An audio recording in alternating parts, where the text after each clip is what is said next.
Hola a todos, es un placer para mí presentar el tema anemia megaloblástica. Yo soy la doctora Perla Rocío Colunga Pedraza y esta es la primera clase de dos que me corresponden a mí en este su curso de hematología y esperemos que lo disfruten mucho. Esta es la agenda que vamos a revisar el día de hoy. Veremos aspectos de definición, etiología, fisiopatología, cuadro clínico de la enfermedad, los diagnósticos diferenciales en cuanto al diagnóstico y parte del tratamiento. Recordándoles, como ya lo revisaron en clases previas, que la clasificación de las anemias la podemos realizar dependiendo del grado de funcionalidad, que nos basamos en el conteo de reticulocitos, y también de la clasificación morfológica. En el caso de las anemias megaloblásticas, mucho nos vamos a referir a la clasificación del tipo morfológica, en el que tomamos en cuenta los índices eritrocitarios. Pero realmente iniciemos con la definición. ¿Qué son las anemias megaloblásticas? Bueno, estas pertenecen a un grupo si la clasificáramos dentro de la clasificación morfológica, a las anemias de tipo macrocíticas. Pero, sin embargo, el concepto de megaloblastosis no se refiere al tamaño, sino se refiere realmente a los cambios que ocurren en la médula ósea de forma secundaria a la deficiencia del ácido fólico o de la cianocobalamina o vitamina B12. Es importante que ustedes sepan que esta es la segunda anemia carencial más frecuente, seguida por la anemia por deficiencia de hierro. ¿Qué ocurre o por qué ocurren estos cambios en la médula ósea? Cuando tenemos para la formación del glóbulo rojo es indispensable que tengamos estas sustancias, tanto el ácido fólico como la vitamina B12. Ambas son muy importantes para la síntesis del DNA del eritrocito. Entonces, si no las tenemos, ocurre una alteración y eso produce una eritropoiesis que se considera ineficaz y por eso el glóbulo rojo adquiere un tamaño mayor o un tamaño más grande. La causa más común de la anemia megaloblástica es la anemia perniciosa, pero ya lo veremos más adelante. Y pues hablábamos de la clasificación. Esta anemia, dentro de los índices morfológicos, nosotros nos vamos a enfocar en estas dos principalmente, en el volumen corpuscular. El volumen corpuscular medio, recordando que el promedio, el rango en el que está dentro de la normalidad es entre 80 a 95 femtolitros y por encima de esto se considera una anemia de tipo macrocítica. Entonces, en este grupo de las anemias megaloblásticas estaremos hablando de anemias típicamente macrocíticas y normocrómicas, es decir, que la hemoglobina corpuscular media está. Y para la vitamina B12, recordemos que la cobalamina, desde que la ingerimos, se fija junto con la aptocorrina que se encuentra en la saliva. De ahí transcurre por todo el estómago y en el duodeno se fija junto con el factor intrínseco que, recordando, se produce por las células parietales. Finalmente, este complejo llega al ilion terminal, en el cual es el lugar donde finalmente es absorbido mediante un proceso de endocitosis para depositarse como una reserva hepática. Entonces, todo lo que ocurra en el trayecto pues va a impedir una buena absorción. ¿Dónde se encuentra la vitamina B12? Porque es común que la gente, seguramente ustedes escuchan muy seguido de que les dicen, no, me recomendaron que me inyectara para subir los niveles, pero la realidad es que poca gente tiene una verdadera deficiencia y ese sería mi primer tip para ustedes. La deficiencia de vitamina B12 pues es muy característica y ya lo van a ver aquí. No todo mundo requiere de una suplementación de vitamina B12. ¿Por qué? Pues se encuentra en la carne, en los lácteos, en alimentos que son pues de un consumo prácticamente general.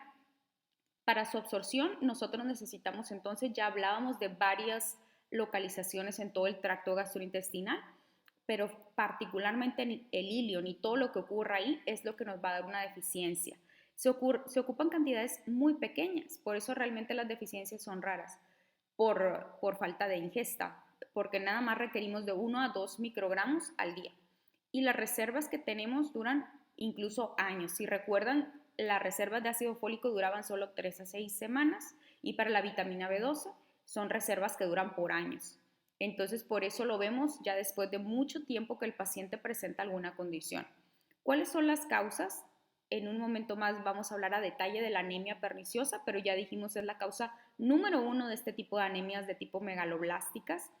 gastrectomías, es decir, pacientes que tienen o tuvieron un cáncer gástrico y que se requiere realizar una gastrectomía, una resección del ilion terminal, porque dijimos que es la parte donde finalmente se endosita la vitamina B12, causas más raras como la infestación por la tenia de pescado, causas hereditarias familiares, juveniles y hipomotilidad intestinal, generalmente por amiloidosis, que es otra enfermedad que vamos a ver en el curso de hematología muy interesante que corresponde al grupo de las enfermedades de las células plasmáticas.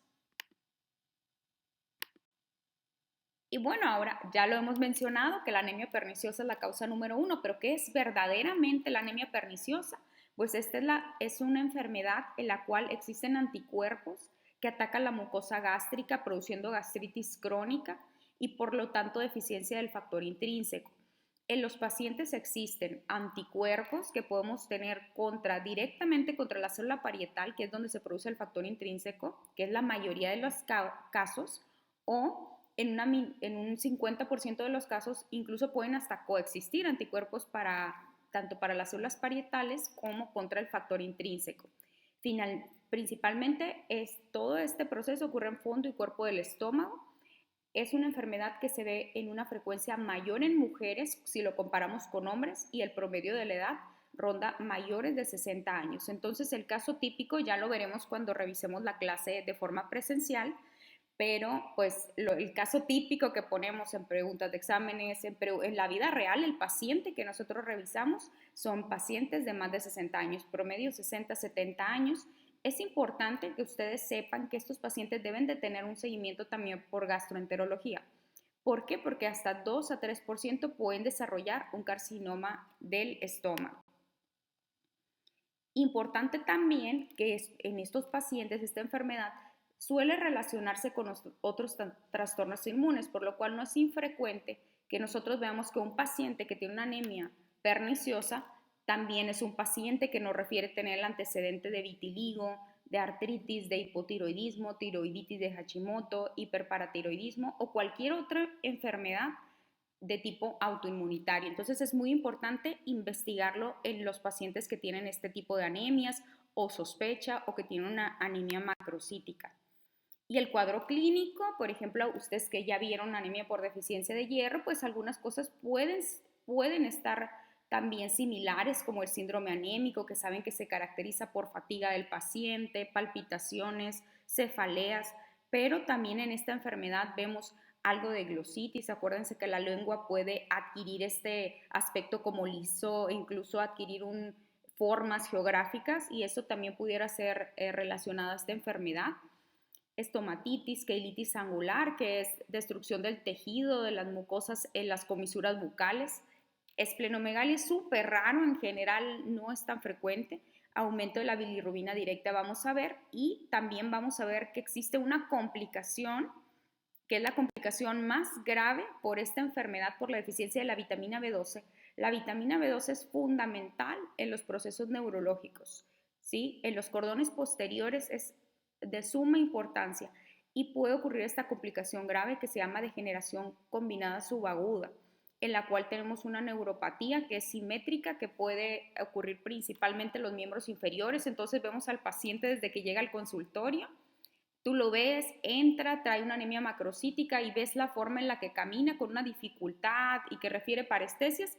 Básicamente ya nosotros como hematólogos estamos teniendo una alta sospecha del diagnóstico de esta enfermedad, y el paciente empieza con una pérdida del sentido de la vibración, de la postura, por eso tienen esta como falta de equilibrio, pero podemos ver pacientes que llegan a un grado muy grave como espasticidad o verdadera paraplegia.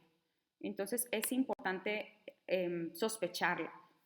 El diagnóstico diferencial, ¿con qué lo vamos a hacer? Pues el diagnóstico diferencial incluye todas las causas que te generen macrocitosis. En este caso, incluso recién nacidos pueden tener macrocitosis, otras enfermedades hematológicas como la anemia plástica, el mieloma, los síndromes mieloisplásicos, las leucemias agudas, alcoholismo, el uso de fármacos también que pueden generar macrocitosis, pero no necesariamente una anemia megalóblica. En cuanto al diagnóstico de las anemias megaloblásticas, es muy importante destacar que no existe como tal un estándar de oro para decir este es el diagnóstico de la enfermedad. Es un conjunto de datos clínicos en combinación con datos de laboratorio e inclusive con la prueba terapéutica del tratamiento.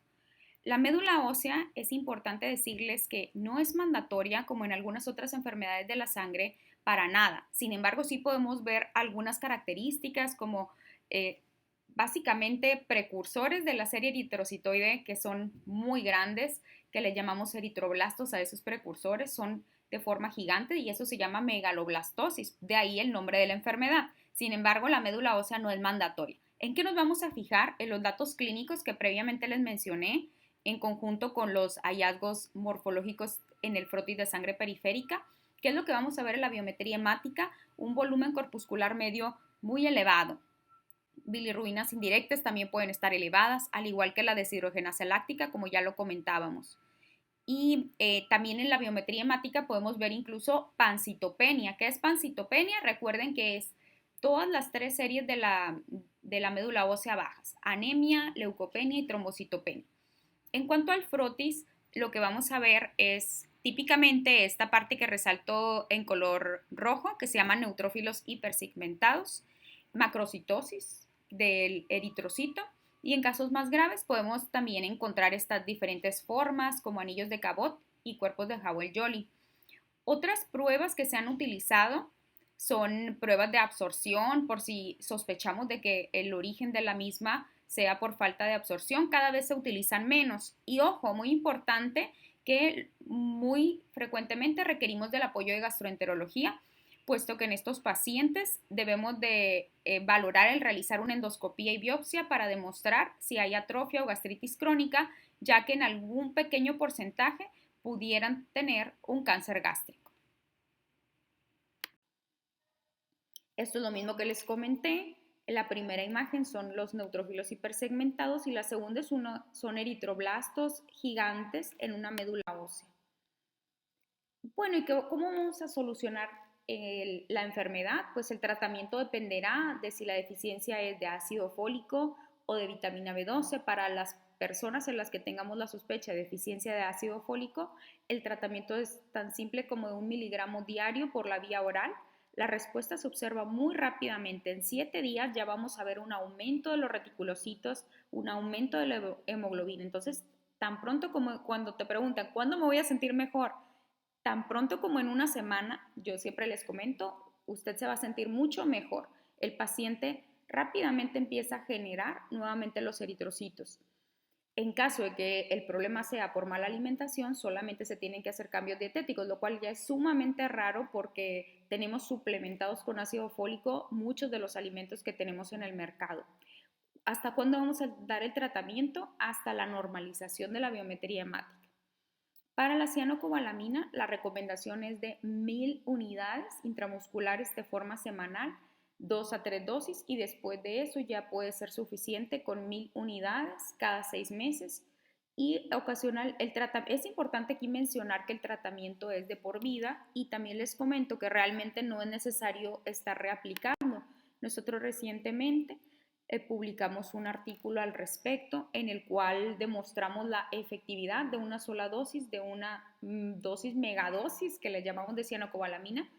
Esto incluiría, por ejemplo, marcas comerciales del mercado como Trivedose o como Bedoyecta Tri, que esas es como las marcas más comunes. Estas tienen 10,000 unidades. Entonces, nosotros damos estas megadosis una sola vez al año y con eso pareciera ser suficiente.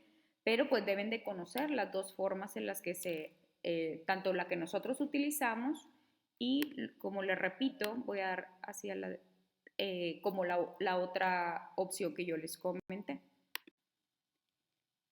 Finalmente, si ustedes escanean este QR, nos dimos a la tarea de poner alguna información adicional al respecto a algunos artículos de relevancia científicos por si quisieran tener más a la mano, algunas fotografías de imágenes que consideramos apropiadas para la deficiencia de vitamina B12. Por si lo quieren utilizar, sería un recurso adicional a la clase.